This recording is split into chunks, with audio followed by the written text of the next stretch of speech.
Rien, son entourage ne dit pas grand-chose, on sent un certain agacement dans son entourage. Son entourage dit que la Maison-Blanche va très prochainement lancer sa propre alliance des pays favorables au charbon propre, une sorte de contre-sommet de Paris qui serait une initiative de la Maison-Blanche pour essayer de rompre son isolement.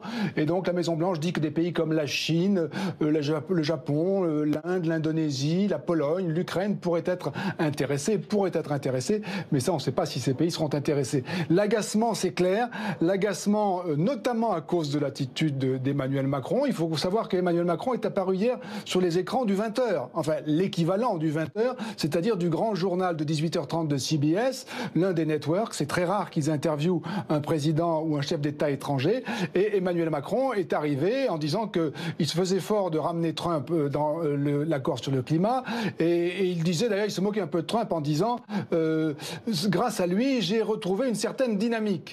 Comme si lui, Macron, avait vraiment, à titre personnel, profité de la décision de Donald Trump. Agacé aussi les Américains par cette décision du gouvernement d'accorder des bourses à des scientifiques américains, 13 scientifiques américains qui se sont vus attribuer des bourses des spécialistes du climat par le gouvernement français.